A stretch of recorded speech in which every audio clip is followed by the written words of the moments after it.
민원연 프레임 체크.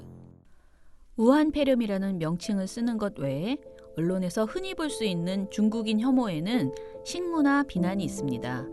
지난해 12월 31일에 처음 보고된 환자들 대부분이 우한시 화난 수산 도매시장 상인이라고 우한시 위생건강위원회가 밝히면서 이 시장에서 야생동물을 도살해 판매하는 과정에서 문제가 있었을 것으로 보는 관측이 지배적이었습니다.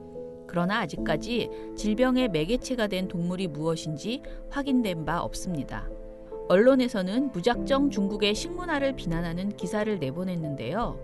예를 들면 조선일보의 중국발 전염병 왜 많은가 칼럼에서는 중국 식재료를 이상하고 별난 것처럼 묘사했습니다.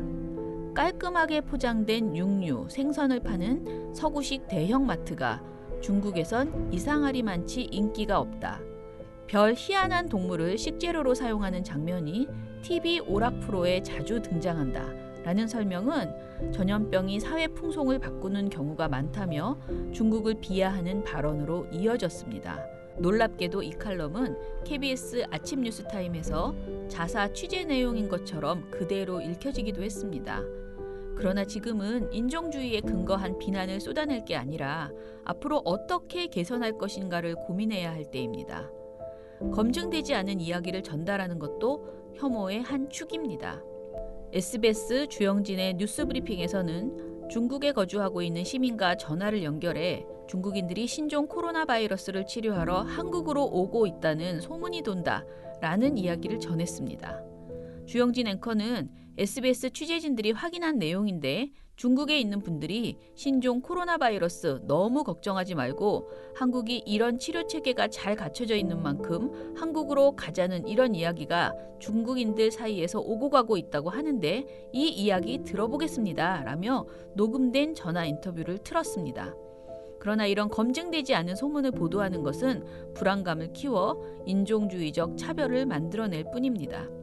국내에 거주 중인 중국 동포를 혐오의 대상으로 낙인 찍는 유명한 헤럴드 경제 기사도 있었습니다.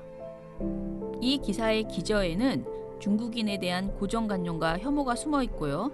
이를 바탕으로 국내에 거주하는 중국 동포들에 대한 편견을 더 씌우고 있습니다. 대림동 차이나타운 가보니 가래침 뱉고 마스크 미착용, 위생 불량 심각이라는 제목의 이 기사는요. 차이나타운을 찾아서 가보니 거기에 위치한 시장이 비위생적이라고 보도하면서 이런 말을 합니다. 대림 중앙시장 공영주차장 쪽 흡연 금지 구역에서는 중년 남성들이 모여 담배를 피운 후 가래침을 길바닥에 뱉는 경우가 다반사였다.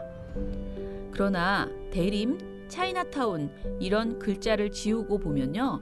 이 모습은 여느 시장의 모습과 다르지 않습니다. 굳이 대림동 차이나타운을 찾아가 중국 동포를 비위생적이고 위험에 둔감한 이들로 보도한 것입니다. 이는 혐오 정서를 노리고 장사하기 위해 만든 기사에 불과합니다.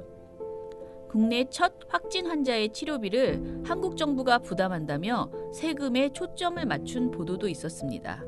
국내에서 신종 코로나 바이러스 감염증 첫 확진 판정을 받은 환자는 국가 지정 입원 치료 병상에서 치료를 받았습니다.